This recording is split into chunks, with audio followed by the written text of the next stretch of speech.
ಓಂ ಸಾಯಿರಾಮ್. ಅಧ್ಯಾಯ 24. ಲೀಲಾ ವಿನೋದ ಪ್ರಿಯ. ಶ್ರೀ ಗುರುಭ್ಯೋ ನಮಃ.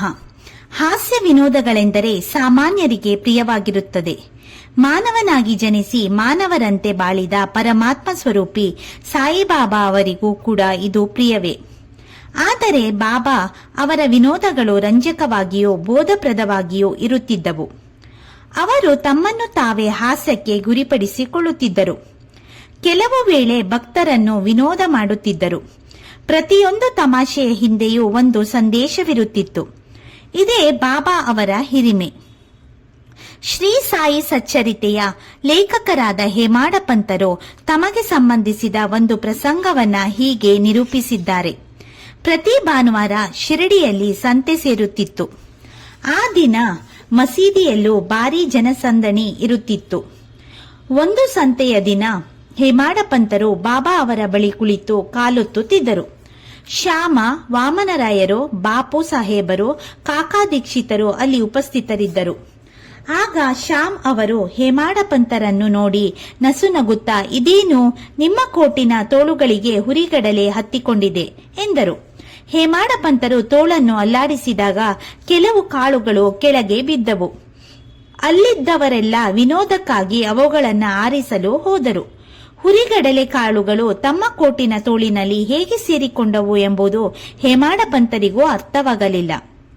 ಕೊನೆಗೆ ಬಾಬಾ ಅವರು, ಯಾರಿಗೂ ಕೊಡದೆ ಒಬ್ಬನೇ ಕಾಳು ತಿನ್ನುತ್ತಾನೆ ಈ ಹೇಮಾಡ ಪಂತ. ಇಂದು ಸಂತೆ, ಆದ್ದರಿಂದ ಕಾಳು ಕೊಂಡು ತಿಂದಿದ್ದಾನೆ ಎಂದು ಆರೋಪಿಸಿದರು. ಹೇಮಾಡ ಪಂತರು, ಬಾಬಾ, ನಾನು ಒಂಟಿಯಾಗಿ ಎಂದು ಏನನ್ನೂ ತಿನ್ನುವುದಿಲ್ಲ. ನಾನು ಸಂತೆಗೂ ಹೋಗಿಲ್ಲ, ಕಡಲೆಯನ್ನು ಕೊಳ್ಳಲಿಲ್ಲ. ನಾನೆಂದು ಹಂಚಿಕೊಂಡು ತಿನ್ನುತ್ತೇನೆ ಎಂದರು. ಆಗ ಬಾಬಾ, ಅದು ಸರಿಯಿರಬಹುದು, ಆದರೆ ಯಾರು ನಿನ್ನ ಬಳಿ ಇರದಿದ್ದರೆ ಏನು ಮಾಡುತ್ತೀ? ನನ್ನನ್ನಾದರೂ ಜ್ಞಾಪಿಸಿಕೊಳ್ಳುವೆಯೋ? ಹೇಗೆ? ನನಗೇನಾದರೂ ತಿನ್ನಲು ಕೊಡುವೆಯಾ ಎಂದು ಗೇಲಿ ಮಾಡಿದರು. ಇಲ್ಲಿ ಬಾಬಾ ಒಂದು ನೀತಿಯನ್ನು ತಮಗೆ ತಿಳಿಸಿಕೊಟ್ಟಿದ್ದಾರೆ. ನಮ್ಮ ಇಂದ್ರಿಯಗಳು ವಿಷಯಗಳನ್ನು ಅನುಭವಿಸುವ ಮುಂಚೆ ಪರಮಾತ್ಮನನ್ನು ನೆನೆಯಬೇಕು. ಇಂದ್ರಿಯಗಳಿಗೆ ಸದಾ ಬಯಕೆ ಎನ್ನುವುದು ಇದ್ದೇ ಇರುತ್ತದೆ. ಆದರೆ ವಿಷಯಗಳನ್ನು ಮೊದಲು ಗುರುಗಳಿಗೆ ಅರ್ಪಿಸಿದರೆ ಅವುಗಳನ್ನು ನಮಗೆ ಅತಿಯಾದ ಮೋಹ ಉಂಟಾಗುವುದಿಲ್ಲ. ಈ ಅರ್ಪಣೆಯಿಂದ ದೇವರ ನೆರವು ನಮಗೆ ಸಿಗುತ್ತದೆ. ನಮ್ಮ ಹತ್ತಿರದಲ್ಲಿ ಸದಾ ಇರುವ ಸದ್ಗುರು ಶ್ರೀ ಸಾಯಿನಾಥರನ್ನು ಸ್ಮರಿಸಿದರೆ ಈ ವಿಷಯವು ಅನುಭವಿಸಲು ಅರ್ಹವೇ ಇಲ್ಲವೇ ಎಂಬ ಪರಿಜ್ಞಾನ ನಮಗೆ ಉಂಟಾಗುತ್ತದೆ. ನಮ್ಮ ಕೀಳು ಭಾವನೆಗಳು ದೂರವಾಗಿ ಶಾಂತಿ ದೊರೆಯುತ್ತದೆ. ಜ್ಞಾನವು ಗುರುಭಕ್ತಿಯಿಂದ ಉಂಟಾದಾಗ ಈ ದೇಹದ ಸ್ಮೃತಿಯು ನಾಶವಾಗಿ ನಮ್ಮ ಬುದ್ಧಿಯು ಪರಮಾತ್ಮನ ಸ್ಮರಣೆಯಲ್ಲಿ ಕರಗಿ ಹೋಗುತ್ತದೆ. ಆಗ ನಾವು ಎಣ್ಣೆ ಇಲ್ಲದ ಸುಖ ಶಾಂತಿಗಳನ್ನು ಹೊಂದುತ್ತೇವೆ.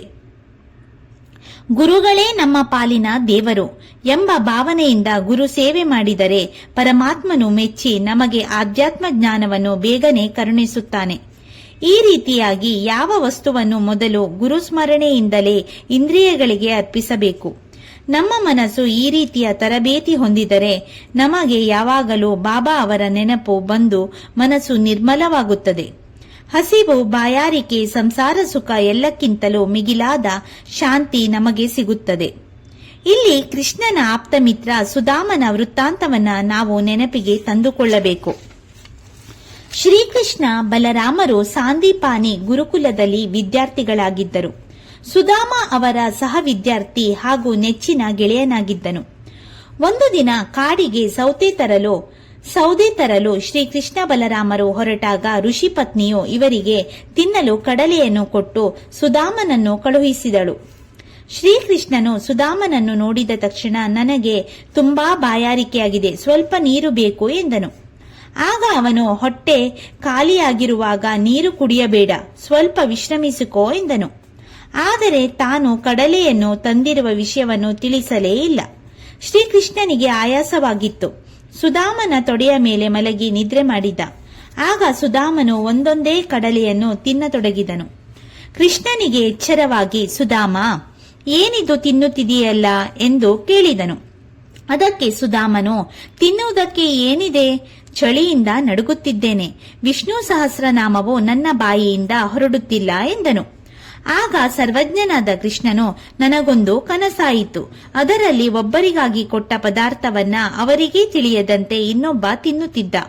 ಈ ಬಗ್ಗೆ ವಿಚಾರಿಸಿದಾಗ, ಏನಿದೆ ಮಣ್ಣು ತಿನ್ನುವುದಕ್ಕೆ ಎಂದನು. ಅದಕ್ಕೆ ಇನ್ನೊಬ್ಬ ತಥಾಸ್ತು ಎಂದು ಬಿಟ್ಟನಂತೆ.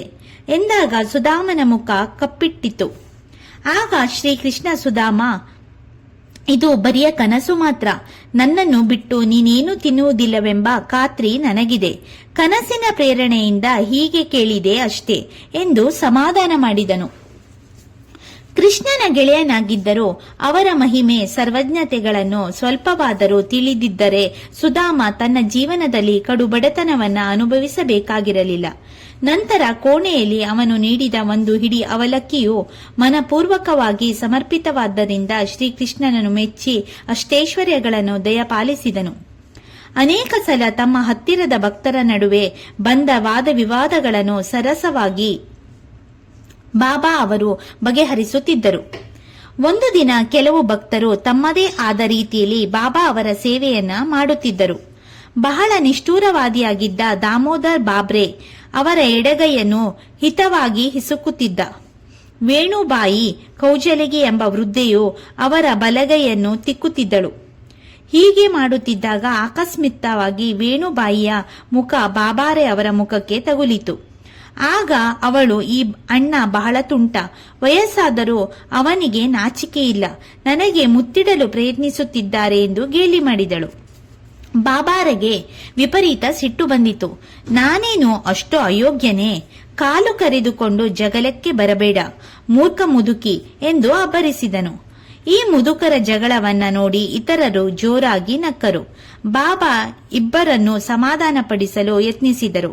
ಅಣ್ಣ, ಇದರಲ್ಲಿ ತಪ್ಪೇನಿದೆ? ತಾಯಿಯು ಮಗನನ್ನು ಮುತ್ತಿಟ್ಟರೆ ಪ್ರಮಾದವೇನು? ಅನಗತ್ಯವಾಗಿ ಏಕೆ ಈ ಜಗಳ ಎಂದು ನಗುತ್ತಾ ಹೇಳಿದರು. ಆಗ ಇಬ್ಬರು ಜಗಳವನ್ನ ತೊರೆದು ಸುಮ್ಮನಾದರು. ತಮ್ಮ ಭಕ್ತರು ತಮ್ಮನ್ನು ಅವರಿಷ್ಟದಂತೆ ಆರಾಧಿಸಲು ಬಾಬಾರವರು ಒಪ್ಪಿದರು. ಒಂದು ಸಲ ವೇಣುಬಾಯಿಯು ಬಾಬಾರವರ ಹೊಟ್ಟೆಯನ್ನು ತಿಕ್ಕುತ್ತಿದ್ದಳು.